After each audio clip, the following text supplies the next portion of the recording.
We're joined now by David Hogg, a senior at Marjory Stoneman Douglas High School, and Ashley Kurth, the teacher there, sheltered 65 people in her classroom, including David, during the shooting. David, you see there what you're up against. NRA against any change in the minimum age, against universal background checks, against a ban on semi-automatic weapons. Honestly, it's just disgusting. They act like they don't own these politicians. They still do. It's a Republican-controlled House, Senate, and executive branch. They can get this stuff done. They've gotten gun legislation passed before in their favor, in the favor of gun manufacturers. And what I want people to know is, look at Dana. Look at what she's saying. Is she actually saying anything, or is that just a tone to distract the American public and distract her NRA members from the fact that she's not serving them? She is serving the gun manufacturers. She's not serving the people of the NRA, because the people that are joining the NRA, 99.9% of them are amazing people that just want to be safe, responsible gun owners, and I fully can support that. How do you convince them to convince their leadership that we need change? They have to do that. In the same way that this is a democracy that's currently broken, the NRA is an organization that's completely broken. Ashley, you're a teacher. Guns in the classroom? I would definitely say not. You know, I have no problem having a concealed weapon or being at home and having it in my home. I do not own one, but my in-laws next to me do.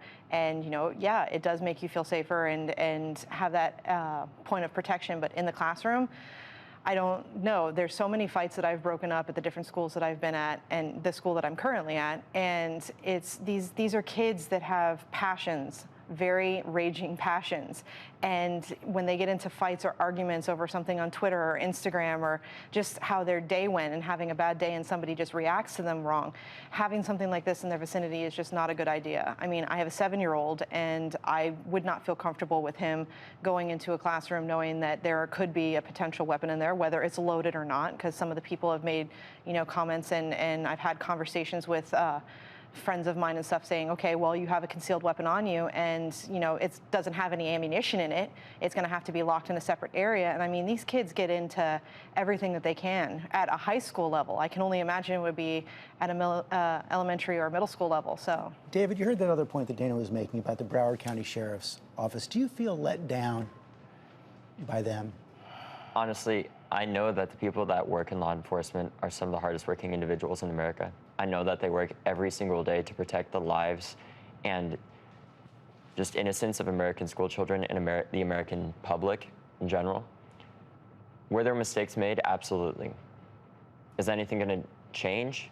I certainly hope so. But this is something that we can't go back and change now. We just have to look to the future and fix it. Before like these investigations come out and everything, from what I've seen of Sheriff Scott Israel, he's a good man. He cares about the people. I don't know what's happened in his organization. I'm not a sheriff. I can't speak on behalf of them. Honestly, I just know that I support anyone that's trying to protect the lives and the future of America. You know, we were talking before we went on the air, you have many family members who have experience with weaponry, with things like semi-automatic weapons. You heard the NRA right there saying absolutely no ban on semi-automatic weapons. What's your response to that? I don't understand the need to have them. One of the things that I've been thinking about a lot this past week especially is, you know, we have the officers who are on campus that are armed. And, you know, if you had a person that didn't have this weapon that came onto campus and maybe they had a different type of weapon, would we need to fight the same weapon with the same weapon? So for me, I don't feel the need to have that specific type of weapon, but it's more important that what I went through, it's the capacity, the amount that he went through in that 7 minutes that we were in there is just unreal with the kids that were running from it. And yes, you're going to have people that are going to be making mistakes, like the BSO or the FBI and all of them. We're human. Humans make mistakes. And yes, you have a lot of things that you put onto these people, and that's what they're trained to do. Just like we are teachers, we are trained to educate, we're trained to, you know, enlighten, we're trained to get the best that we can out of our kids and to challenge them to do new and bigger things for themselves, even when they don't think that they can do it. And, you know, when it comes to weapons and the capacity of damage that they can do, we need to really sit down and say, okay, this is society. It's not, like David says, it's not a Republican or a Democrat type of viewpoint. It's more of, what do we need to do for our kids, specifically in our schools? How do you, and you kids are taking the lead in this. I mean, young people are taking the lead in the wake of this shooting. Address the point that I made at the top of this program. We've seen these horrific shootings in the past. We've seen Columbine, we've seen Virginia Tech, we've seen Newtown, we've seen white-hot intensity in the days after the shooting, then it goes away, zero change. How do you prevent that from happening this time? Honestly, it's our generation. Columbine was about 19 years ago. And now that you've had an entire generation of kids growing up around mass shootings, and the fact that they're starting to be able to vote, explains how we're going to have this change. Kids are not going to accept this. As many critics of my generation will say, millennials are some of the laziest, most critical people. I don't think that they're lazy, but I think we're definitely critical, especially on social media. And we love to complain about things. We absolutely do. And honestly, trying to fix this issue. You were saying that before. Yes. Yeah, we really do. It's something where we're going to have to look really hard into what the foundation of this country is and ask ourselves, is that what we actually are becoming? And to the members of the NRA, I want to say this. Listen to Dana. Is she really speaking to you guys? Is she trying to fight for you guys? Or is she actually trying to fight for the gun lobby? Everything she's saying seems like spectacle. Is it just her tone, or is it what she's actually saying? Going back to school on Wednesday? Actually, I go back today because we have a couple students that are going to be coming on with their parents and collecting their belongings and just getting acclimated. And my fellow staff members and I have 2 planning days, Monday and Tuesday. And then the students join us for half days on Wednesday, Thursday, and Friday.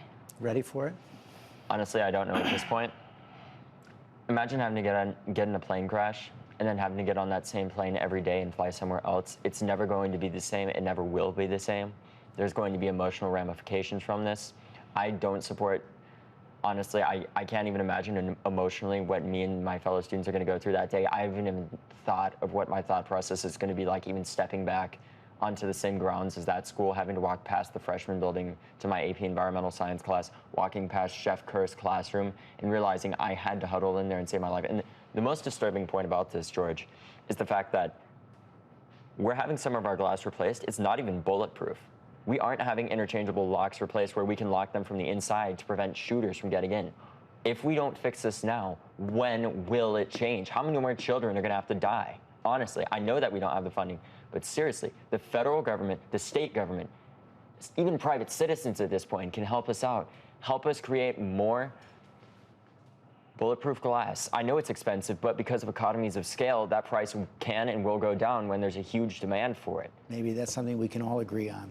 Good luck going back. I know it's going to be a tough week. Thanks for your time this morning. Thank you.